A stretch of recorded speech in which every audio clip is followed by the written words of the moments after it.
इथपर्यंत आमचं येणं झालं. आपण आल्याची जाणीव त्या 30 कोटी देवतांचे अधिपती देवराज देवेंद्र यांना करून द्यावी. कोण आता 30 कोटी देवतांचे अधिपती देवराज देवेंद्र? आज आम्हाला नावानं हाय स्वागतम. आपल्या या इंद्रप्रस्थानी स्वागत होईल. पण जी व्यक्ती आतापर्यंत कधी पर्यंत आली त्या व्यक्तीचं नामविधान वातावरणाच्या काही वस्तीस्थान हा धनु सम्राट अंधकासुर यांचा सेनापती जांबासुर अशी माझ्या दयाला कोण जांबासुर आपली पावलं माझ्यापर्यंत वळली. मग आलेल्या पाहुण्याचं स्वागत करणं हा माझा संस्कार हो. आणि याचसाठी या म्हणतोय या अतिथी आस्थावर विराजमान व्हा म्हणतोय. देवराज देवेंद्र हा जो जांबासुर इथपर्यंत आलोय तो बसण्यासाठी नव्हे, बोलण्याचा मतिदार्थ माझ्या माती जबाबदारी आणि कर्तव्य. आणि जोपर्यंत ते कर्तव्य परिपूर्ण होत नाही तोपर्यंत मला एका जागी थारा नाही. असं कोणतं कर्तव्य आपल्या माथी आहे आणि जेणेकरून आपल्याला थारा नाही याचं मुखोद्गार आपल्या मुखावाटे लिहिलाय आणि तेच कर्तव्य माझ्यापर्यंत घेऊन आलात की काय? एकच या अमरावतीचा सारा हे इंद्रप्रस्थ या जांबासुराच्या स्वाधीन व्हायला जांबासुर हे देवतत्व होय आणि हे इंद्रपद देवतांची ठेव होय आणि ते करून ही देवतांची ठेव कोणाच्याही स्वाधीन करण्याचा अधिकार या इंद्राला नव्हे. आणि म्हणूनच सांगतोय ही देवतांची ठेव माझ्यापाशी मागू नका, त्रय देवतांपाशी मागा. आणि त्रय देवता जर देण्यासाठी तत्पर झाला तर खुशाल या इंद्रपदाचा त्याग करण्यासाठी हा देवेंद्र तत्पर होय. देवराज देवेंद्र हा जो जांबासुर इथपर्यंत आला तो सारा असुर सैन्य घेऊन या तुमच्या अमरावतीवर आक्रमण करण्यासाठी आणि इतर देवतांपर्यंत जाण्यासाठी मला आता वेळ नाही. आपल्या जी अधिकारी व्यक्ती आहे तिच्या जवळ आहे इंद्र असं मागण्यासाठी हा जांबासुर इथं उभा आहे. जी तपसाधना करून हे इंद्रपदच्या मी मिळविलाय. हे इंद्रपद कदापि आपल्या स्वाधीन होणार नव्हे. तरी असंख्य सैन्य घेऊन तुम्ही माझ्या समोर उभे आहात. सैन्याला प्रतिकार करण्याचं कर्तव्य त्या देवराजाचं होय आणि त्या कर्तव्याच्या पूर्ततेसाठी देवराज सुसज्ज होय. आणि सामोपचाराच्या बोलायला सांगतोय नको तर वितंडवाद घडू दे म्हणून माघारी चला. देवराज देवेंद्र वितंडवाद झाला तरी चालेल, जोपर्यंत इंद्रप्रस्थ मला मिळत नाही तोपर्यंत जांबासुर मागे केवळ वितंडवाद निर्माण करण्याची इच्छा असेल ही इच्छा निश्चितच मी आपली परिपूर्ण करू शकतो. कोणताही वितंडवाद निर्माण झाला तरी चालेल पण स्वर्ग सुखाचा त्याग कदापि करणारा नव्हे. देवराज देवेंद्र आतापर्यंत तुम्ही सारे देव आमच्या बाबतीत अधर्माला वागलेला आणि त्याच अधर्माला वाचा फोडण्यासाठी आज जांबासुर इथपर्यंत आलेला आहे. कोणाचा अधर्म आम्ही देवतांनी तुमच्या बाबतीत केला? तुम्ही साऱ्या देवतांनी बऱ्याच वेळा आमच्या बाबतीत कपट सुद्धा बऱ्याच वेळा केलं. नको काहीतरी एक ठोस पुरावा सादर करा. देवराज देवेंद्र आपणच नव्हे तर तुम्हा साऱ्या देवतांनी आमच्या बाबतीत वेळोवेळी अधर्म कसा केला हे तुम्हाला साराभी पटवून देणारच आहे. पटवून द्या म्हणतोय. कोण असा अधर्म आम्ही देवतांनी केला? ज्यावेळी सागर मंथन झालं त्या सागर मंत्रातून अनेक रत्न बाहेर पडली. ज्यावेळी ते सागर मंथन तुम्हाला करायचं होतं त्यावेळी तुम्ही सारे देव सहाय्यासाठी आम्हा दानवापर्यंत आला. निश्चितच. मग त्यावेळी त्या ठिकाणी एक तह झाला. तो तह तुम्हाला आठवतोय की नाही? निश्चितच. त्या सागर मंत्रातून जे काही बाहेर पडेल त्याची समान विभागणी व्हायला हवी. मग असं असताना सुद्धा तुम्ही देवतांनी कपट केलं ते का? तर सारं अमृत ज्यावेळी बाहेर पडलं ते अमृत तुम्ही प्राशन केलात आणि आमच्या वाट्याला ठेवलात ते काय? तर ती सुरा वारणामध्ये मदिरा आमच्या फक्त सुरा तुमच्या स्वाधीन केलेली की काय? त्याच्यामुळे अशी कारण काय?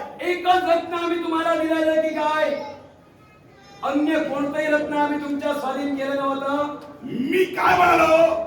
आमच्या स्वाधीन जो अन्याय केला मग अमृत प्राशन करून विश्वात तुम्ही अजिंक्य आणि अमर झालात आमचं काय सुरात कोणी मागून घेतली होती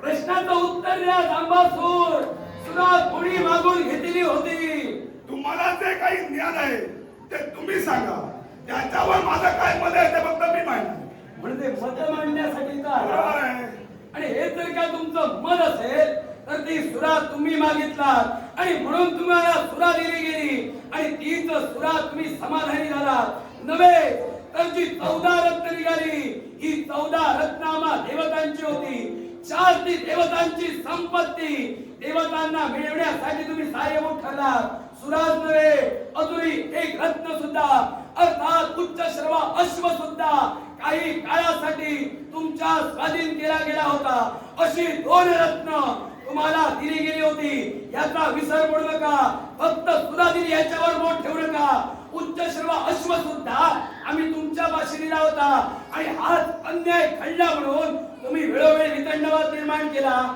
आणि त्यावेळी तुम्हाला स्वर्ग सुखावं झालं होतं मग हे स्वर्ग सुखाच्या विभागणीसाठी 14 ब्रह्मांडाच्या पित्यानं एक स्पर्धा भरविली त्या स्पर्धेत तुम्ही काय हो केलं मुद्दा उपस्थित तुम्ही केला आता पटवून सुद्धा तुम्हीच द्यायला हवं अशी आपली इच्छा आहे मुद्दा उपस्थित कुणी केला मग मुद्दा जर उपस्थित केला असेल तर 14 ब्रह्मांडाच्या विद्यानं स्वर्गाची विभागणीसाठी त्यावेळी स्नेह भोजनाच्या स्पर्धा आरंभल्या या स्नेह भोजनाच्या स्पर्धेत पंचपक्वानानं भरलेला ताट चौकडी पूर्ण करणार होता तो स्वर्ग सुखाचा अधिपती बनणार होता आणि तो स्वर्ग सुखाचा अधिपती बनण्यासाठी ही स्पर्धा आम्ही देवविजयी ठरलोय मग त्या स्पर्धेच्या वेळी त्या अन्नाचा अपमान धिक्कार करून तुम्ही का म्हणून माघारी गेला होता एकच काय भोजन करण्यासाठी दोन्ही हस्त हे आपल्या मुखापर्यंत जायला हवं हे बरोबर आहे फक्त उजवा हस्त मुखापर्यंत गेला जायला हवं हे गोष्ट मान्य आहे निश्चितच मग त्याच्यासाठी आम्ही धिक्कार केला स्पर्धा या युक्तिवादाने लढली जातात की अहंकाराने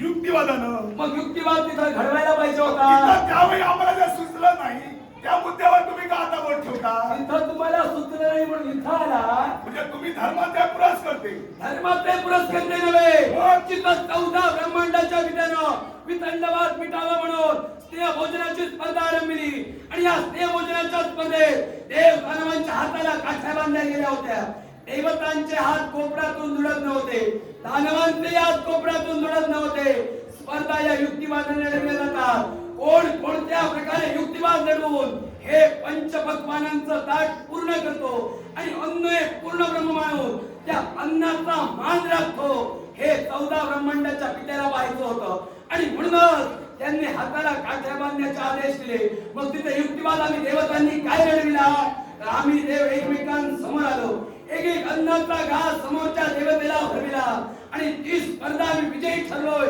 शांती युक्तिवादाने आम्ही मिळविलोय आणि तिथं धिक्कार केला मग पुनश्च मागण्यासाठी तर काय त्याचाही मुळाशी कारण आहे हा तुमचा युक्तिवाद नव्हे हे तुम्ही केलेलं निव्वळ कपड आहे त्या प्रकारे हे मी ठामपणा सांगू शकतो सिद्ध करा याचाही मुळाशी कारण आहे हा जो तुम्ही युक्तिवाद म्हणून सांगतात असे तुम्ही बऱ्याच वेळा भक्तिभावानं तुमच्यावर आम्ही बोलून हे तुमचं वागणं आम्हाला बंधूप्रमाणे वागू लागलं आणि हे तुमचं वागणं आम्हाला बंधूप्रमाणे वाटू लागलं या तुमच्या वागण्यावर आम्ही बऱ्याच वेळा बोलून बऱ्याच वेळा तुम्ही आमची फटफटी सुद्धा केलेलीच आहे फटफटी केली नव्हे तिथं युक्तिवाद ठरवायचा होता प्रत्येकाला स्वतंत्र होतं फक्त हात कोपरातून न जुळता अन्न भक्षण करायचं होतं मग त्या अन्नाचा धिक्कार करून तुम्ही तिथं गेलात ती स्पर्धा तुम्हाला अमान्य झाली मग इथं या पुनश्च स्वर्ग सुखाच्या प्राप्तीसाठी का म्हणून येतात तर एखाद्या गोष्टीचा धिक्कार केला तर धिक्कारच करा देवराज, करू नका. तुम्ही धिक्कार म्हणतात होय तुमच्या मुद्द्यावर तुम्ही ठाम आहात निश्चितच स्पर्धेचे नियम कुणी ठरविले होते विरंचिनी विनंतीने नियम ठरविले होते निश्चितच स्पर्धेत काय ठरलं होतं कोपरातून हात न जुळता अन्न भक्षण करायचं गोष्ट मान्य आहे मुद्द्यावर तुम्ही ठाम आहात बोला काय ते बोला तुम्ही युक्तिवाद काय केलात आम्ही देव एकमेकांसमोर आलो आणि काय केलात अन्नाचा घास एकमेकांना भरविला हे तुमच्या नियमात ठरलं होतं मग हे तुम्ही नियम पाहिजे तिथं वागतात आणि युक्तिवादाचा मोठेपणा आम्हाला शिकवतात. हे तुम्ही जीवन कपटच केलं. ही माझ्या मुद्द्याला समज आहे. स्पर्धा या युक्तिवादाने लढल्या पाहिजे की नको ते सांगा. युक्तिवाद हा युक्तिवाद निश्चितच मग युक्तिवाद आता होतो. तुम्हाला युक्तिवाद तिथं करायचा होता. मग ज्यावेळी नियम ठरले त्यावेळी नियमावली तुम्ही आमच्या हाती दिले होतात का? म्हणजे तुझ्या हाती नियमावली द्यायला पाहिजे होती. म्हणजे तुम्ही तुमच्या मनाला वाटेल बुद्धीला पटेल ते करा म्हणाले आमच्या दानवानी बुद्धीला पटेल नव्हे. दानवेश्वर स्पर्धेचा फक्त नियम होता की हात न दुडता अन्न भक्षण करायचं. मग हात अन्न न दुडता जर भक्षण करायचं आणि ते भक्षण करण्यासाठी आम्ही ते एकमेकांसमोर आलो. अन्नाचा घास हात कोपरातून न दुडता भरविला. यात कपट काय? तुम्ही साधा भरविला पाहिजे होता. तुम्ही सुद्धा तुमच्या बंधूंच्या समोर येऊन अन्नाचा घास भरू शकला असता. पण त्यावेळी अन्नाचा धिक्कार तरी का केला? याच्यामुळे अशी कारण आहे. काय? कारण ज्या स्पर्धेचे नियम ठेवले होते त्या स्पर्धेच्या नियमाला मी टाळतो. स्पर्धेचा नियम तुम्ही होता. नियमापासून टाळला. युक्तिवाद तुम्हाला भीती निर्माण झाली ती राहण्याची. त्या स्पर्धेत तुम्ही हारणार म्हणून तुम्ही असा युक्तिवाद आमच्यापाशी केला. अहो तुम्ही करायला तुम्ही होता. अधर्मी जात. प्रत्येक देवतेला स्वतंत्र होतं. कपट न करता युक्तिवादानं जो कुणी अन्न भक्षण करेल त्यांच्या माती स्वर्ग साम्राज्य येणार होतं. मग तिथं आम्ही युक्तिवाद लढविला. याला कपट कसं तुम्ही म्हणता? अधर्मी जात.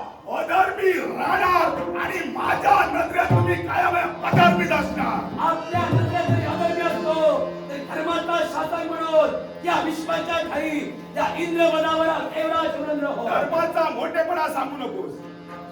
धर्माचा मोठेपणा सांगूच नकोस. बोलण्याचा तुम्ही मोठेपणा. अधर्म्य. मला सांगा हा. ऋषी महंत तुम्हाला कुणा समान? ऋषी महंत आम्हाला पिता सांग. पिता समान. निश्चितच गोष्ट मान्य आहे. गोष्ट सांगू नका. मुद्दा उपस्थित करा. नाही नंतर तुम्ही फिराल म्हणून बदल विचार गोष्टी मान्य करण्यासाठी मुद्द्यावर तुम्ही ठामात. होय महंत तुम्हाला पित्या समान. होय. मग वाचक महंताची पत्नी मुकुंदा हा. बरोबर ना?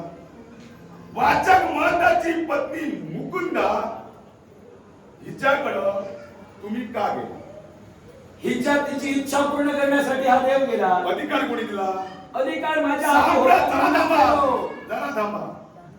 मुद्दा आता मी उपस्थित करणार. तुम्ही धर्माचा आता मोठेपणा मला सांगता.